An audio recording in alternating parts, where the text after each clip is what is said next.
أعوذ بالله من الشيطان الرجيم. بسم الله الرحمن الرحيم. ألم تر إلى الذين أوتوا نصيبا من الكتاب يؤمنون بالجبت والطاغوت ويقولون للذين كفروا هؤلاء أهدى من الذين آمنوا سبيلا. விரட்டப்பட்ட ஷைத்தானின் தீங்கிலிருந்து அல்லாஹுவிடம் பாதுகாவல் தேடுகிறேன். அளவற்ற அருளாளனும் நிகரற்ற கருணையாளனுமாகிய எல்லாம் வல்ல ஏகனாம் அல்லாஹுடைய திருப்பெயர் கொண்டு ஆரம்பம் செய்கிறேன். வேதத்தின் ஞானம் கொடுக்கப்பட்ட அந்த மக்களை நீங்கள் கவனித்தீராக. அவர்கள்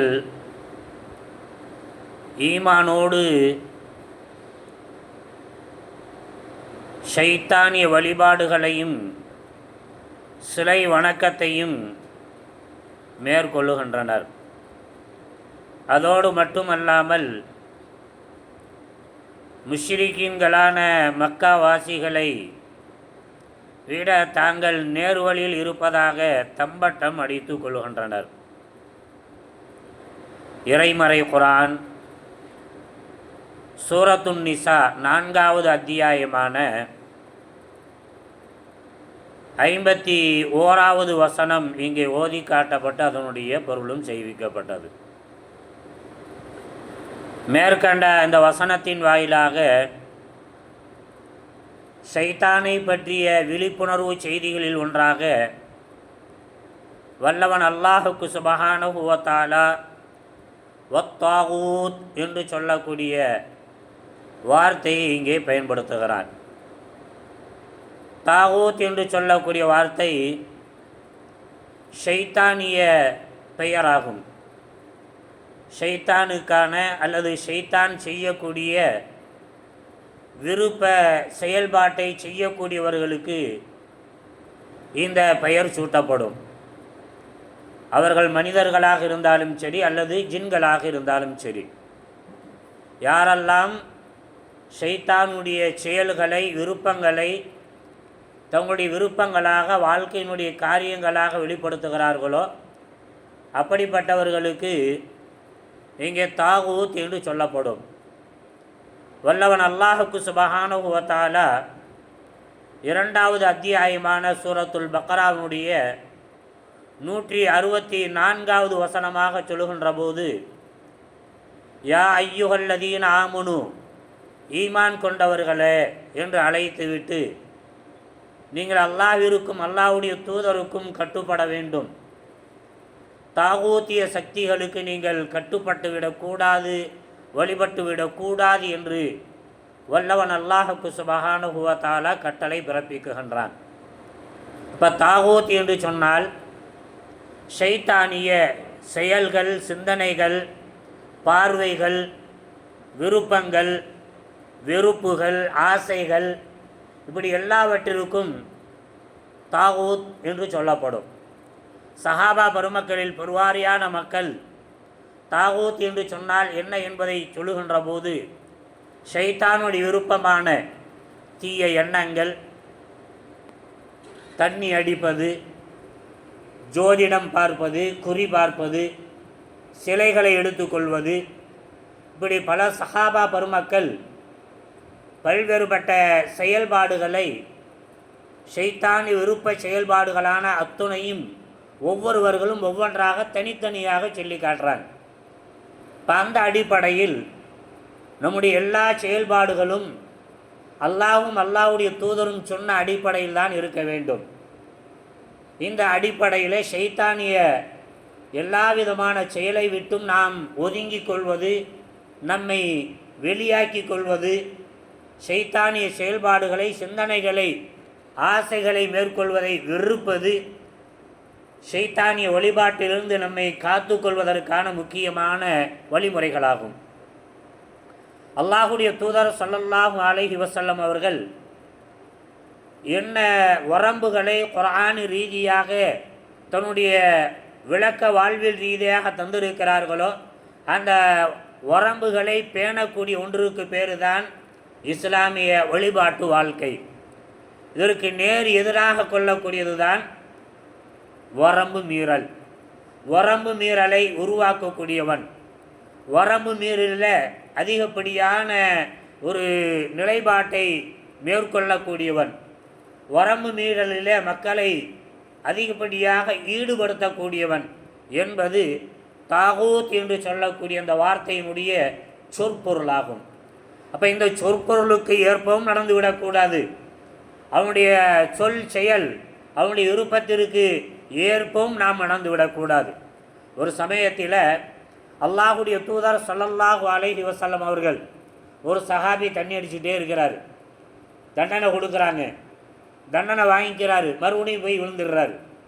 சில அதில் ஹேபிட் ஆகிட்டாங்கன்னு சொன்னால், அடிக்ட் ஆகிட்டாங்கன்னு சொன்னால் டக்குன்னு வெளியேற முடியாமல் ஆயிரும். அது மாதிரியான ஒரு சூழலுக்கு அந்த சஹாபி தள்ளப்படுறார். அப்போ தொடர்ந்து தண்டிக்கப்படுவதும் அவர் மறுபடியும் போய் அதை செய்கிறதையும் பார்த்த உடனே சில சஹாபாக்கள் இருப்பாங்க, உனக்கு நாசம் உருவாட்டும், ஆனால் நாசமாக போவானே, டெய்லி தண்ணி அடிக்கிற ரசூல்லாட்ட வர்ற ரசூல்லா தண்டனை கொடுக்க சொல்கிறாங்க, தண்டிக்கிறோம், தொடர்ந்து அதே செய்தியே, நாசம் உண்டாகட்டும் என்று சொல்லுகின்ற போது அல்லாஹுடைய தூதர் ஸல்லல்லாஹு அலைஹி வஸல்லம் அவர்கள் பாவ மன்னிப்பிற்கான பரிகாரமாகத்தான் இந்த தண்டனை தரப்படுகிறது. அல்லாஹ் அதில் மூலமாக அருள்பாலிக்கக்கூடும், அவரை மன்னிக்கக்கூடிய நிலை. எனவே இந்த இடத்தில் உங்களுடைய வேலை என்ன? மார்க்கம் தண்டிக்க சொல்கிறது என்று சொன்னால் அந்த வேலையை மட்டும் செய்யுங்க. அந்த வேலையை மட்டும் என்ன செய்யணும். அதை விட்டுட்டு என்ன செய்யக்கூடாது, வரம்பு மீறி மேலோட்டமாக பார்க்கும்போது தப்பு இல்லாத மாதிரி தெரியும். தொடர்ந்து தப்பை செஞ்சுக்கிட்டு நாசமாக போகிறவன் அப்படி சொல்கிறத நம்முடைய வார்த்தையில், நம்முடைய செயல்பாடுகளில், நம்முடைய வார்த்தை புலங்களில் என்ன இருக்காது, சர்வசாதாரணமாக இருக்கும். நம்முடைய பிள்ளைகளை கூட இன்றைக்கி திட்டுறாங்க, நாசமாக போவான், சேட்டை பண்ணிக்கிட்டே இருக்கிறான் சொல்கிறாங்களே இல்லையா பெற்றோர்கள். அதே மாதிரி நமக்கு மத்தியில், நண்பர்களுக்கு மத்தியில் இந்த மாதிரியான வார்த்தைகளை பயன்படுத்தணுமா இல்லையா? அப்போ இந்த வார்த்தைகளை பயன்படுத்தணும் இருக்கிறதே இது அதீத வரம்பு மீறல், அதீத வரம்பு மீறல். இந்த வரம்பு மீறல் வார்த்தைகளை ஒரு காலம் என்ன செய்யக்கூடாது. அப்படி செய்விக்கக்கூடிய ஒருவனாக இருக்கக்கூடியவன் தான் அத்தாகூத் என்று சொல்லக்கூடிய அந்த இப்லீஸ், ஷைத்தான் ஆவான். எனவே அவனுடைய இது போன்ற காரணங்களிலிருந்து நாம் என்ன செய்யணும், வெளியேறிவிட வேண்டும். இதில் நன்மையிலும் தீமையிலும் மட்டுமில்லை, நன்மையிலையும் அதுதான் வரம்பு. நன்மையான காரியமாக இருந்தான்னு சொல்ல அதுதான் வரம்பு. அப்துல்லாஹ் இப்னு அம்ர் இப்னு ஆஸ் ரலியல்லாஹு அன்ஹு அவர்கள் நன்மையை நாடி என்ன செய்கிறாங்க, ஓவராக தொழுகிறாங்க, ஓவராக நோன்பு வைக்கிறாங்க. இது மாதிரியான காரியம் செய்வதை கேள்விப்பட்ட உடனே அல்லாஹுடைய தூதர் ஸல்லல்லாஹு அலைஹி வஸல்லம் கூப்பிட்டு கண்டித்து சொல்லுவாங்க, இது வரம்பு மீறுறது, இது வரம்பு மீறுறது. லி ஐனிக்க ஹக்கா, ஒலி பத்தனிக்க ஹக்கா, ஒலி ஜௌஜிக்க ஹக்கா, இப்படி ஒவ்வொரு உரிமைகளையும் எடுத்து சொல்கிறாங்க. கண்ணுக்கு செய்ய வேண்டிய கடமை இருக்குது, உரிய நேரத்தில் தூங்குறது, வணக்க வழிபாடில் ஈடுபடுறேன், குடும்ப கடமை ஆட்டுறேன், அப்படி இப்படின்ற பேரில் என்ன செய்யக்கூடாது, தூங்க வேண்டிய நேரத்தில் போயிட்டு கம்ப்யூட்டர் நோண்டுறேன், கணக்கு வழக்கு பார்க்குறேன், அப்படி செய்கிறேன் இப்படி செய்கிறேன் என்ன செய்யக்கூடாது, இருக்கக்கூடாது. அது வரம்பு மீறல்.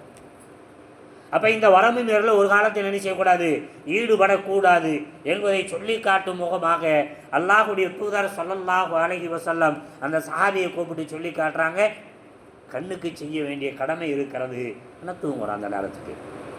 அதே மாதிரி வயிற்றுக்கு செய்ய வேண்டிய கடமை இருக்கிறது, உரிய நேரத்தில் உணவு உட்கொள்ள வேண்டும். அதை நிறைய இன்னைக்கு கோட்டை விடுறோம், வேலையை முடிச்சுட்டு போய்க்கிடுவோம், அப்புறம் சாப்பிட்டுக்கிறோம், இப்படி வீட்டுக்கு போனால் பார்த்துக்குருவோம் அப்படின்னெல்லாம் செய்யக்கூடிய ஒரு மரபு இருக்கிறதுன்னு சொன்னால் இதுவெல்லாம் சாதாரண விஷயமாக நினைக்கிறோம். அப்போ பசித்தால் உண்ண வேண்டும் என்பது இறை மரபு. அப்போ அந்த மரபை என்ன செய்யணும், தேவையில்லாமல் தள்ளி போடக்கூடிய அந்த காரியம் இருக்கிறதே, இதுவும் ஒரு வகையான வரம்பு மீறல். எனவே அப்துல்லாஹ் இப்னு அம்ர் ஆஸ் ரலியல்லாஹு அன்ஹு பார்த்து சொல்கிறாங்க, என்ன செய்யணும், வயிற்றுக்கு செய்ய வேண்டிய நோன்புன்ற பேரில் என்ன செய்யக்கூடாது, இரவு பகல் அப்படின்னு நோன்பு வச்சுட்டுலாம் தெரியக்கூடாது, ஓவராக என்ன செய்யக்கூடாது, நோன்பும் வைக்கக்கூடாது. அப்படியே நோன்பு வச்சுத்தான் தீரணும் என்று ஒரு சஹாபி விரும்புகிறார், எனக்கு நல்ல ஆற்றல் இருக்குது யாரை சொல்லலாம் அப்படின்னு சொல்லுகின்ற போது என்ன செய்கிறாங்க, ஒரு நாள் நோன்பு வச்சுக்கோ, ஒரு நாள் நோன்பு விட்டுரு. அதை தாண்டி போனேன்னு சொன்னால் இது வரம்பு மீறல். ரமலான் அல்லாத மற்றைய காலத்தில் நன்மை நாடி நோன்பு வைக்கலான்னு சொன்னால் ஒரு நாள் நோன்பு வை, ஒரு நாள் நோன்பை விட்டுரு. இது தாவூத் அலைஹிஸ்ஸலாம் அவர்கள் வைத்த சிறந்த நோன்பு. அப்போ இந்த சிறப்பை மட்டும் நீ மேற்கொள்ளு. உன் இஷ்டத்துக்கு என்ன செய்யாத, சிறப்பு என்ற பேரில் காரியம் ஆற்றக்கூடாது. நன்மையான காரியமாக, தொழுகையாக, நோன்பாக, இரவு வணக்கமாக இருந்தாலும் கூட செய்யக்கூடாது என்பதாக அல்லாஹுடைய தூதர் ஸல்லல்லாஹு அலைஹி வஸல்லம் சொல்லி காட்டி, இது அதீத வரம்பு மீறல்.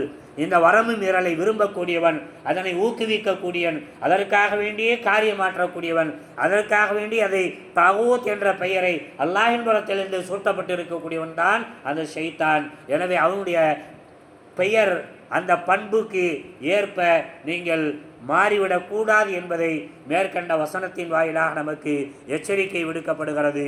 வல்லவன் அல்லாஹுக்கு சுப்ஹானஹு வ தஆலா எந்த கருணையோடும் எந்த நல்ல எதிர்பார்ப்போடும் நமக்கு இது போன்ற ஷைத்தானி எச்சரிக்கையை தொடர்ந்து விடுக்குகிறானோ, அப்படிப்பட்ட அந்த நல்ல உணர்வை புரிந்து கொண்டு ஷைத்தானை பற்றிய விழிப்போடு இருந்து அவனுடைய எல்லா விதமான காரியத்திலிருந்தும் ஒதுங்கி இருக்கக்கூடிய நன்முயற்சிகளில் ஈடுபடுவோமாக.